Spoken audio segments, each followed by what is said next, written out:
a great pleasure to welcome to What's Next Zahir Cajee, who is the MX lead of product and commercial at Samsung South Africa.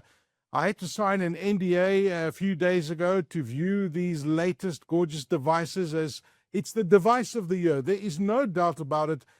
Firstly, welcome to you, Zahir. Nice to see you again. How are you doing? Thank you so much, Haki. Doing fantastically well. Really excited about the launch we've just done, and looking forward to having a talk about it. No, listen, I love the new devices. There's a new device as well we need to unpack, but Samsung has launched its newest range of foldable smartphones, and it's incredible. This is a category that's, I think, perhaps just over a decade old. It might be even younger than that. Everybody thought, wow, who's going to want to use a foldable device? But yet it's a big portion of the market. And that's what I want to ask you. I mean, when you look at foldables, and you've been monitoring this as I have, what do you believe, and why do you believe that foldable smartphones are such a critical part of the modern smartphone landscape? Because people are warming up, they're adopting them. You speak to people who use them for the first time, they will never switch back to a normal phone. It's a foldable for them. What do you think is the reason? What's happening in the market? So, Haki, interesting question. Yeah. So, what we've seen over time is it started out as a design and form factor change, and it was an alternate to a bar type device, and we saw it as an alternate, and we saw it as defining and shaping a new category. But at our very foundation of the engineering process, everything we do is we take a deep understanding of what our consumers are actually doing with these devices. How do people go about their everyday lives, and what do they actually do on their smartphones, as well as how they do it. And taking this into account, it's not just about the hardware form factor or the AI integration and software capability about our devices. It's about making the entire experience more useful and practical. And taking this into account is the core reason why we've also come up with a new form factor, which we're calling the Galaxy Z Fold 8. So the category itself has grown. People are starting to find that actually this form factor really extends itself to everything they currently do, and it just overall gives you a better experience. Well, absolutely. And actually, you mentioned my favorite out of all three that you've just launched, and that is the Fold 8. But they're all magnificent, and they all have a very specific, unique purpose. So you've launched three foldable smartphones. There's the Flip 8, there's the Fold 8, which is a new one. And I tell people it's like a passport size phone that opens up, and I love the form factor. And then there's the Fold 8 Ultra, which is also magnificent, which is, I've got the older generation of it, and I just love the fact that I've got so much space to do things. So could you unpack the major design differences, and what are they between the three smartphones? So from a design perspective, the Fold 8 Ultra, where previously it was known as our Fold 7, but the Fold 8 Ultra is the one that maximizes productivity. It's built around supercharged performance. It's built around multitasking. It obviously gives the widest possible display. When it's open, it's a full 8-inch display, which is pretty big. And I mean, the multitasking, when the device is open, you can effectively have two full-size 6.5-inch displays next to each other, operating multiple applications simultaneously. And that's what the Fold 8 Ultra is about. It's about productivity and performance. Then we've got the Fold 8, as we call it. This is the brand new form factor. This one is all around the immersion into the content experience. So the aspect ratios on the cover screen, it's the first time it's got a 10:16. Once open, it's a 4.3 aspect ratio. So your viewing experience is always optimized, and it's not just about content or streaming. So even if you're web browsing or reading content or looking at single view type of social media content, etc., whether closed or open, it's always going to render in the most natural looking way. So the aspect ratio is maximized for the type of content that you're viewing. And then lastly, we've got the Flip. The Flip has always been known as the most expressive. It's for that individual that wants portability, wants pocketability on the device, but doesn't want to compromise on the functionality of a flagship Galaxy camera experience or any other functionality on the device. So these devices are different in terms of, from a design perspective. You've mentioned we've made our Fold 8 Ultra slightly thinner. We've completely re-engineered and redesigned the hinge mechanism. So we've got magnetic technology in there. It's been made, the architecture of it is effectively lighter and slimmer.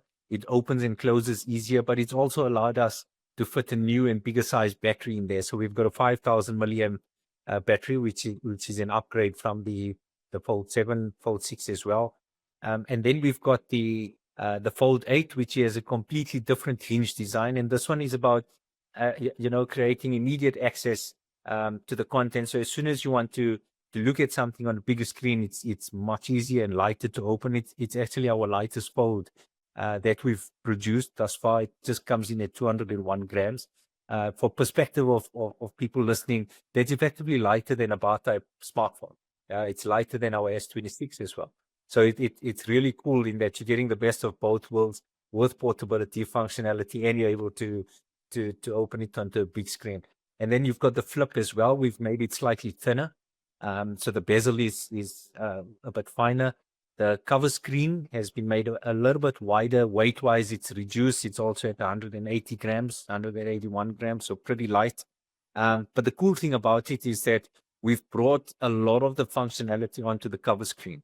So it's very AI native. So all of the agentic experiences that you've had previously or had to experience via opening the flip, you can now do it from your cover screen. So which means whether you're using the functionality of now nudge, now breathe, some of the multilingual capability on the device as well, even camera pictures, editing your pictures, you can do all of that on your cover screen. You don't need to basically start something on the cover screen and then flip open and continue. And the interesting part about when we talk about the engineering process is the use case of the devices, the behavior of consumers within those devices.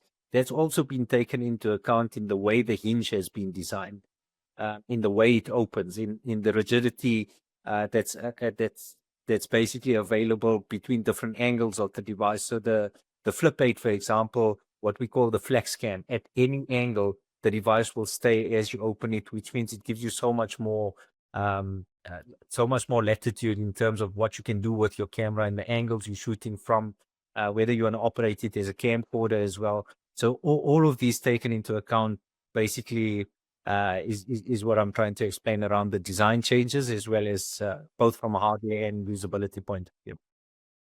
No, I tell you what, the engineering just blows my mind, because you mentioned that, I've got this version 7 and it's already thin. And I think to myself, how on earth do they get even more thinner than this? And of course, that hinge, because I read about the testing that goes with that hinge. Yeah. The engineering behind the hinge is quite extraordinary. Do you have any of the phones there with you at the moment? I do actually. I've got the Fold 8. Which one do you have with you? You got the Fold 8. Just hold it up so we can just see exactly how thin it is. Look at folded, that. right? That's it's folded. extraordinary. And that is open. Yeah. And to be honest, the thing that's actually holding us back from making it thinner at the moment is effectively the Type-C charging port. So the thickness of the device is pretty much as thick as a Type-C USB charging port. So we expect it to get thinner and lighter as well. One of the other things I forgot to mention to you as well is we've now introduced flex titanium technology into the displays. So you've literally got a piece of titanium display, which is obviously a lot more rigid. And just beneath that display, you've got a titanium plate which supports it. Once it obviously assists in cooling management of the device, but it gives it a lot more durability, it reduces the crease visibility as well. So all up in terms of the display is in fact even brighter. So it's now 3000 nit. So in full African sunshine, you're able to enjoy what you're doing on your device. And also in low lit conditions, it adjusts automatically, and you always, it's meant to give you the best possible experience regardless of the conditions you're operating it in. So listen, you're holding my next phone, and it's my favorite phone out of all of them, and that's the Galaxy Fold 8. If you can just hold it up into the screen, not lengthwise, but side by side. I just want to see the front. Okay, yes, there we go. Yeah. So that one that you're holding, it looks like a passport. So Yeah, on your right hand you're holding the Ultra, and then in your left hand you're holding the Fold 8. correct. And I absolutely love the Fold 8 because it is the size of a passport. If you have a pocket here, it fits there. It fits into your pocket quite easily. And this Fold 8 that you're holding, it's a new design altogether. So if you've had any fold devices in the past, this one's a brand new one. And trust me, you're going to fall in love. I don't want to try and convince anybody into this one because they're all brilliant. But for me, this one here, and I said it's a passport style. I don't know if it's a fair comparison. It's the Yeah, size of a passport. But it's talk to us about the design and what makes this design unique for some users. I mean, who's going to want to use this one? so basically, I mean, if you look at it from a length perspective, it's shorter than your typical smartphone, whether we're comparing it to the Fold 8 Ultra or any average bar type smartphone. One of the things that came through in terms of the learnings from our customers, and that is they wanted a cover screen that's slightly wider. So you can see it's slightly wider, but it means that the typing experience, if I'm operating it with two hands, the typing experience is a lot easier because I've got a slightly wider keyboard now. And then also I've got a 10:16 aspect ratio on the cover screen. So when I'm viewing content, like we're talking about Instagram, TikTok, etc., on my cover screen, I get a really cool experience. It renders slightly better than you would see it on a typical bar type smartphone because you've got a wider display. So it renders perfectly. But what I'm really enjoying about it is it's not bulky at all. So even though it's slightly wider from a length perspective, or height perspective, it's pretty easy to operate weight-wise. So a one-handed operation on this device is really cool. The thing that, we talk about content and streaming and so forth. I just want to show you something else that's Yeah, I mean, that pretty for cool. me, as you're getting that up, when you watch a YouTube video, the YouTube video takes up the whole screen, right? Yeah, so YouTube, we'll dive into some streaming shortly. But if you're operating it this way, and you basically web Yes. browse and you're reading, you can see the way it renders it, and I can operate it easily with one, and it's almost like a Kindle experience.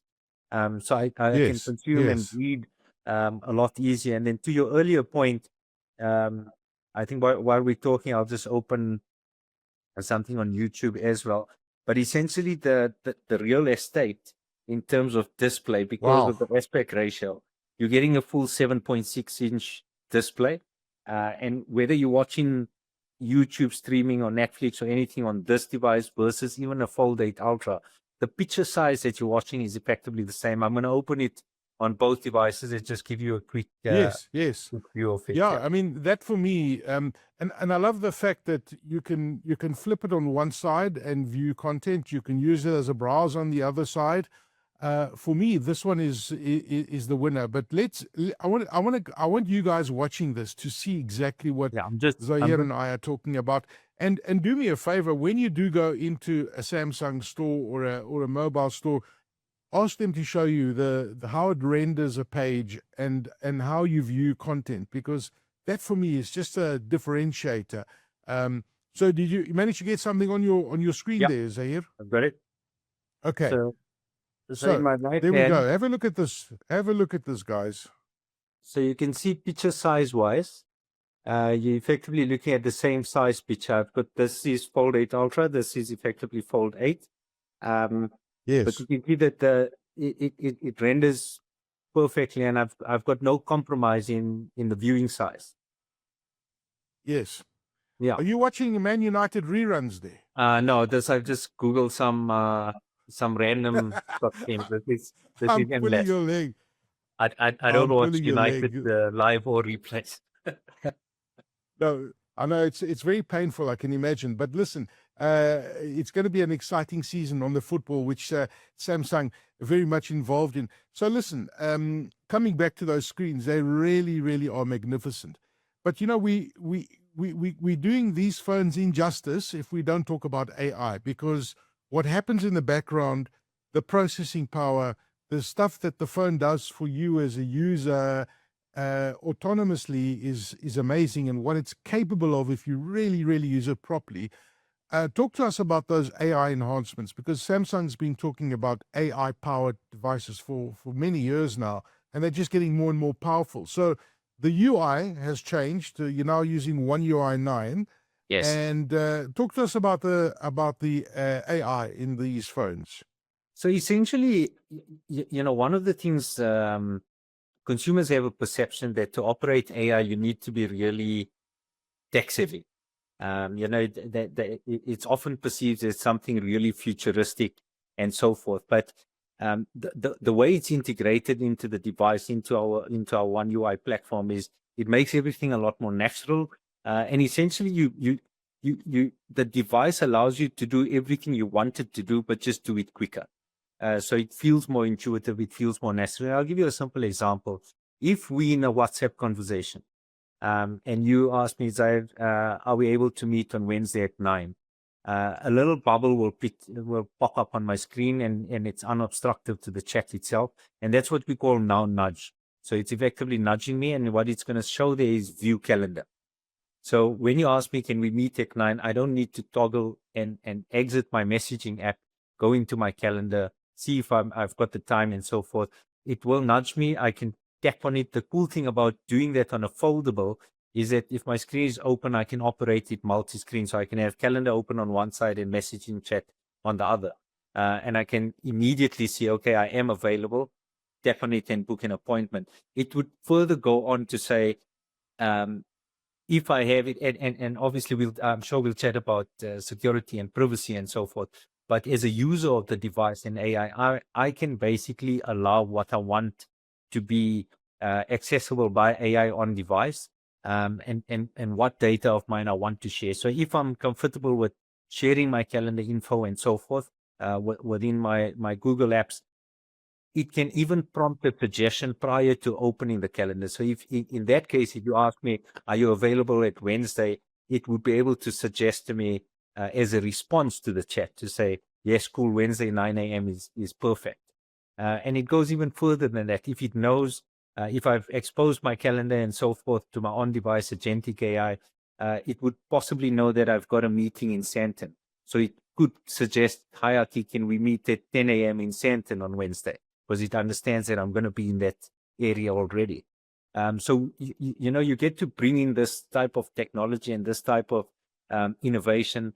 And the fun part about it and the magic that happens is because of the form factor of the foldable, you're able to do a lot more with multi-screen, and you're able to leverage the full form factor of these devices. Okay. Look, the Fold 8 Ultra, which before you didn't call it the Ultra, but I see you're trying to distinguish the range. So this is the big daddy. This is the daddy of your foldable devices, as far as I'm concerned. The Fold 8 Ultra. It's got a very familiar design. It's actually thinner, unbelievably so. It's got that large foldable shape, and it's already been a big hit globally.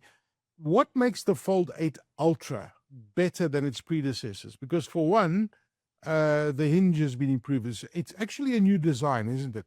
Yeah. It's been completely, or essentially redesigned. So a few things, maybe just to mention why we're calling it the Ultra is because, we wanted to bring the full Ultra experience. We've always had Ultra in our S series range. And the Ultra always stood for the pinnacle of our camera experience, the pinnacle of speed and performance, and so forth within our device range. So we're calling it the Ultra because we've brought that Ultra experience into the foldable form factor.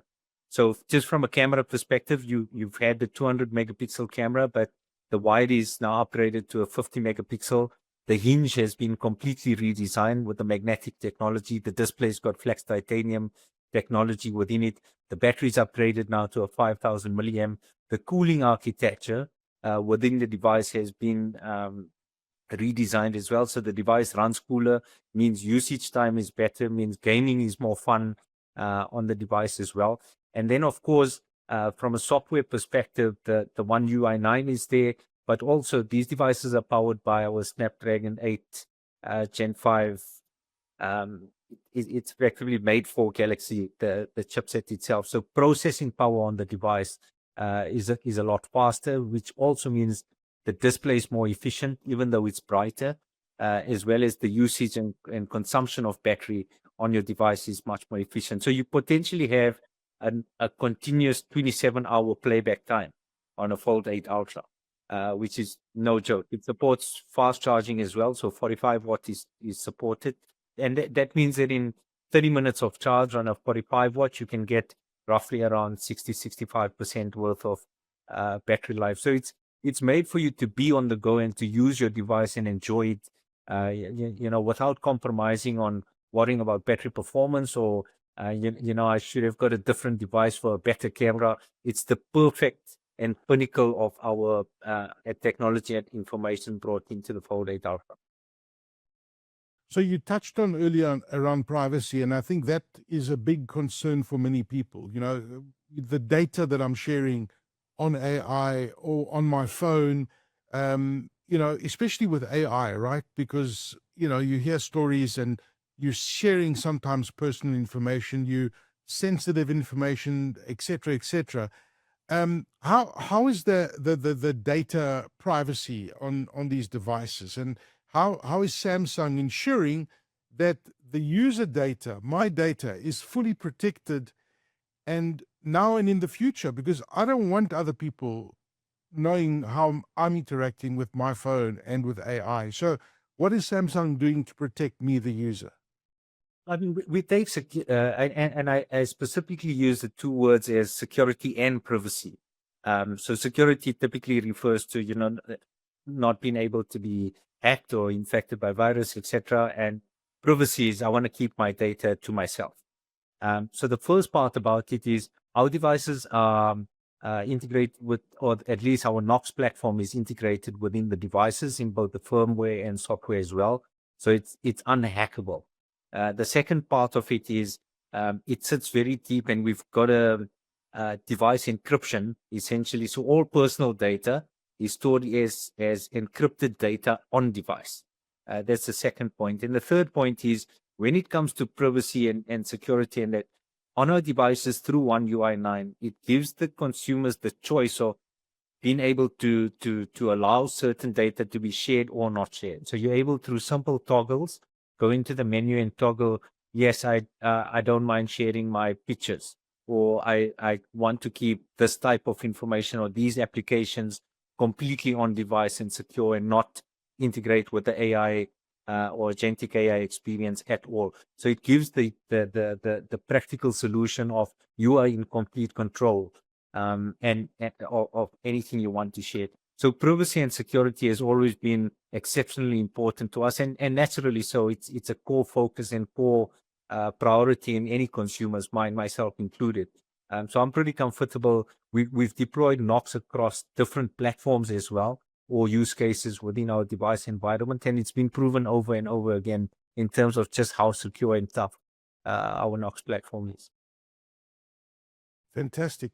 Look, I remember when Samsung first launched a foldable device many years ago. Everybody thought you were crazy. If they thought it was a device that's not going to survive, and it was I don't know. I mean, the comments there were crazy, right? But you've now got a segment that's a very profitable segment, and now your competition are also doing foldable devices. This market is intensifying. And more of your competitors are entering the market as well. But Samsung has an edge. I think personally, I see you guys are streaks ahead. You've been in this game a long time. I mean, just the hinge technology is superior.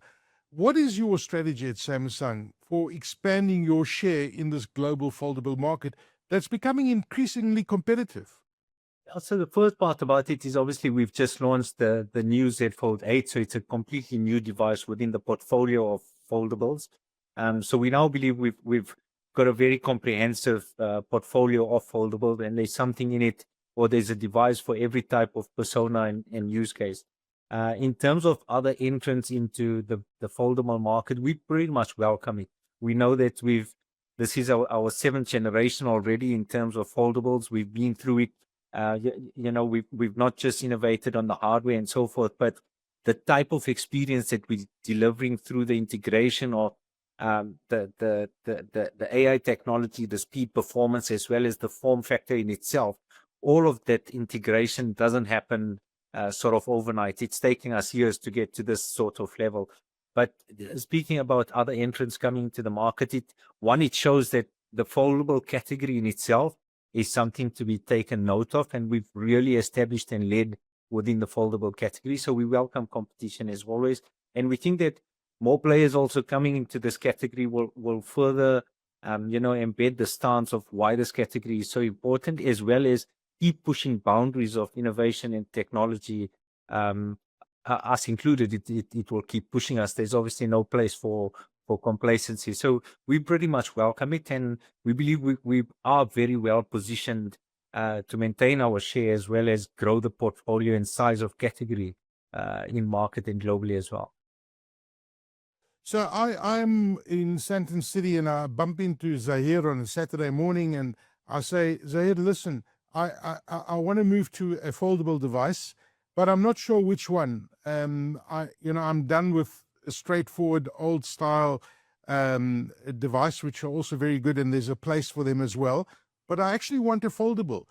Now, you at Samsung, you've got 3 devices. How do I choose which one to get out of the 3 Galaxy Z foldable devices?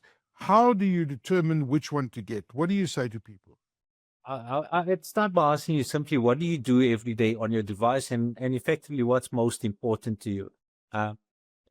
Someone that's on the move and wants to be able to sort of be able to produce as well as edit some type of content, more so in the work-life environment, wants a big screen to enjoy, working documents or content, wants the processing power, and wants the camera experience of a flagship or Galaxy flagship as well, then it would be the Fold 8 Ultra. Multitasking, productivity, and the Ultra flagship experience, you'd need the Fold 8 Ultra. If you're someone more like me, where I enjoy the big format display because when I want to consume content or if I'm attending online meetings and so forth, I want a bigger screen. But generally, I'm more of a front screen user in terms of everyday applications and so forth. Then the Fold 8 is the one for you. If content and just, being able to operate things in one hand and being portable and mobile all the time on the go, Fold 8 is the one. If you're someone that's, really expressive about themselves and wants to extend their personality, fashion sense, aesthetics, etc., all the way down to the device, as well as, takes a keen interest in content creation and so forth, then the Flip is the one for you. Simply because it has the pocketability, it's got all of the camera experience over and above, features like we've brought out fan cam. Fan cam, essentially, I can take a video, I can select the subject, one person in the video, and it will auto render the size of the video in terms of the aspect ratio. And it makes it easy for me to simply post on Instagram, TikTok, etc. Or if I want to create different type of content at different angles, auto framing, auto zooming, and be able to manage my device differently, then the Flip is for you. So, it really depends on your persona. You shouldn't be forced into saying, I want something that folds, or I want to try out a category. It's more, this is what I do every day with my device. And there's a foldable that's perfectly suited for you. And that's why this year we find that the foldable category in itself is about to explode, and it's really now mainstream. We've moved from an era of saying why you should have a foldable. It's now moved into which foldable should you have, and that's basically where we are now.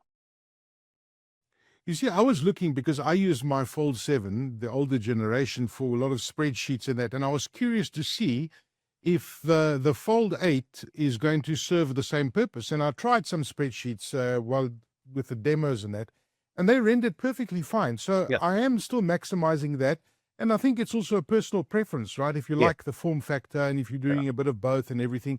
But I certainly found the multitasking in the Fold 8 is also pretty good. But if you really want ultimate stuff, that you can view that spreadsheet without, on a bigger screen, retail screen, then obviously the Ultra is the way to go. Yeah. This very exciting. the question is, when are these 3 fold devices going to be available in South Africa? And what kind of pricing are buyers going to expect? Should I put a pause here? Are we going to get frightened by the pricing? Because I know memory is through the roof. I know that Samsung is trying to, keep the prices as low as possible. But what's the pricing going to be like, and when are they available? So effectively, pre-orders have opened already. Anybody can effectively purchase by way of pre-order at the moment via operator, online, or all participating retailers. Fulfillment of these pre-orders, we expect to start shipping to consumers from late sometime next week, so you'll be able to actually get your hands on it.